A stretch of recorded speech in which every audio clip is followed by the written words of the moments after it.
Hey everyone, in this video I talk about the JEE exam. आप इस exam को first attempt में कैसे क्लियर कर सकते हैं, आपको क्या क्या सोर्सेज फॉलो करने हैं, आप क्या स्टडी मटेरियल यूज़ कर सकते हैं, इन सब के बारे में मैं इस वीडियो में आपसे बात करूंगी। जो सिलेबस है आप वो जाके IABF के वेबसाइट पे देख सकते हैं, कितने क्वेश्चंस आते हैं, क्या मार्क्स है, कितना टाइम ड्यूरेशन है, ये सब बेसिक चीज़ें हैं जो कि आपको पता होनी चाहिए पेपर जब आपने एग्ज़ाम के लिए अप्लाई किया था उस टाइम पर। तो आप नोटिफिकेशन में सब कुछ अच्छे से देख लो कि आपका मिनिमम क्वालिफाइंग मार्क्स कितना है।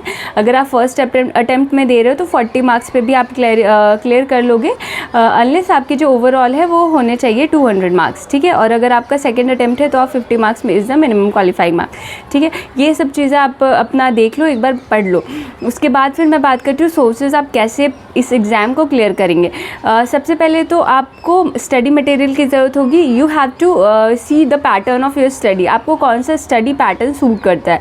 Like few people like watching videos and उनसे उनका एग्ज़ाम क्लियर होता है, लाइक उन्हें ज़्यादा समझ में आता है अगर कोई समझाता है वीडियो के थ्रू, या फिर few people prefer reading through PDFs और एक्सेट्रा। तो आप उस किस कैटेगरी में आते हैं। अगर आप PDF प्रेफर करते हैं पढ़ना तो आप एम्बिशियस बाबा की PDF एक कैप्सूल है सारे सब्जेक्ट की, आप उसको पढ़ सकते हैं। और अगर आप वीडियो प्रेफर करते हैं तो आप वीडियो में ऑलिव बोर्ड, अड्डा, ये दो की वीडियो बहुत अच्छी है। और you can also prefer some other like Edutap and many more। Okay अब आपको पेपर को ना सबसे पहले बहुत अच्छे से एनालिसिस करना है पास्ट ईयर पेपर्स की, पहले क्या क्या क्वेश्चंस आए हुए थे आपके एग्ज़ाम में। पहले 2-3 जो भी पेपर है वो आप देख लो पास्ट ईयर के पेपर में, और उसके बाद फिर एनालिसिस करो कि किस चैप्टर से ज़्यादा क्वेश्चंस आते हैं और आपको उस चैप्टर्स को सबसे पहले प्रेफरेंस देनी है। जो 3 है, जो अकाउंट सेक्शन है, if you are from non commerce background तो आपको हो सकता है कि अकाउंट्स वाले पेपर में थोड़ी प्रॉब्लम आ सकती है। तो मैं आपको सब्जेक्ट वाइज बात करती हूँ, ठीक है। सबसे पहले इकोनॉमिक्स के लिए उतना ज़्यादा डिफिकल्ट नहीं है। No matter if you are from commerce और नॉन कॉमर्स, अगर आप बैंकिंग सेक्टर में हैं तो आपको थोड़ी बहुत इको के बारे में पता हो गया, आई एम अज्यूमिंग दैट। अगर आपको नहीं पता है फिर भी आपको उतना डिफिकल्ट नहीं है, आप पढ़ सकते हैं PDF के थ्रू। आप एम्बिशियस बाबा की PDF पढ़ना शुरू करो और उसमें जो इंपॉर्टेंट चैप्टर्स है उसको सबसे पहले कंप्लीट करो। आप सारे मॉड्यूल्स हैं उसमें से जो इंपॉर्टेंट चैप्टर्स है, जो इंपॉर्टेंट न्यूमेरिकल्स है वो पढ़ना पहले शुरू करो। WPI, CPI, इन्फ्लेशन, ये सब आप पहले कंप्लीट करना शुरू करो। इंडियन इकोनॉमी की हिस्ट्री ये सब भी आती है थोड़ी बहुत।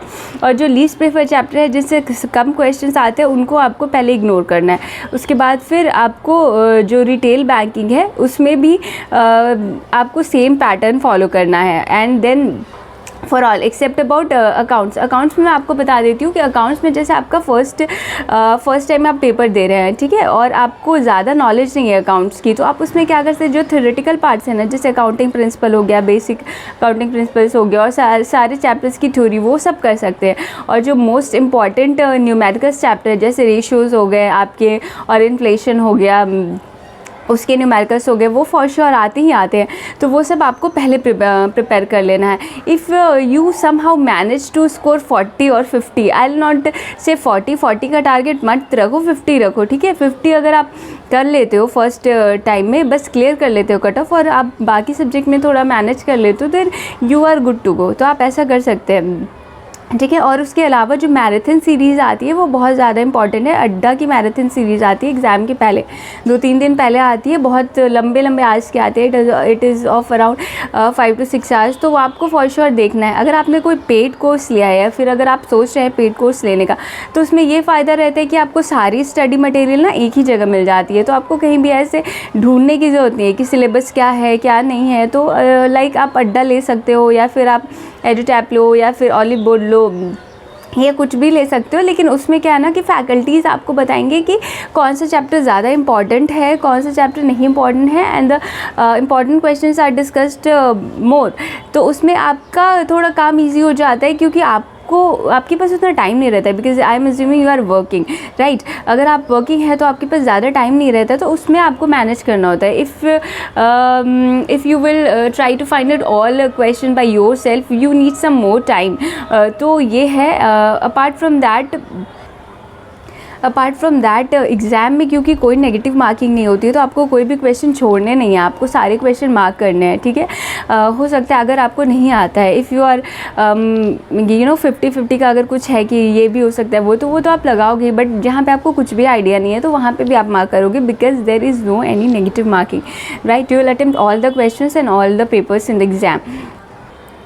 Okay, so IEFS PPB retail ये थ्योरेटिकल है और थोड़े बहुत न्यूमेरिकल्स चैप्टर है इसमें, तो आप थ्योरी से भी कर सकते हो पास, और उसके बाद जो न्यूमेरिकल्स के कुछ जो इंपॉर्टेंट चैप्टर है वो आप कर लोगे तो हो जाएगा। AFM के लिए आपको न्यूमेरिकल्स आई वुड से कि आप कर लो फॉर द सेफर साइड। अगर आप कंप्लीटली थ्योरी पे डिपेंड होके जाओगे तो बहुत it will be very risky for you. So आप कुछ चैप्टर्स, जैसे मैंने आपको इन्फ्लेशन बताया AFM में, तो वो फॉर श्योर कर लो, ठीक है।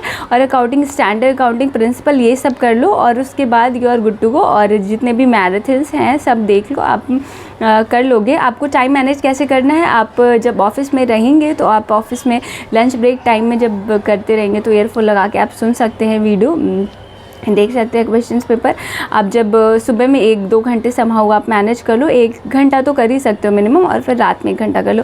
2 घंटे भी आप दे दोगे, 2 से 3-4 घंटे अभी, क्योंकि एग्ज़ाम पास में है तो आप जितना मैक्सिमम टाइम हो सके वो देने की कोशिश करो। बट फिर भी आप, आई एम अज्यूमिंग कि आप 4 आवर्स तो दे सकते हैं पूरा मिला के, including your lunch break and then morning and night, right. So all the best. If you have any doubt let me know in the comment section.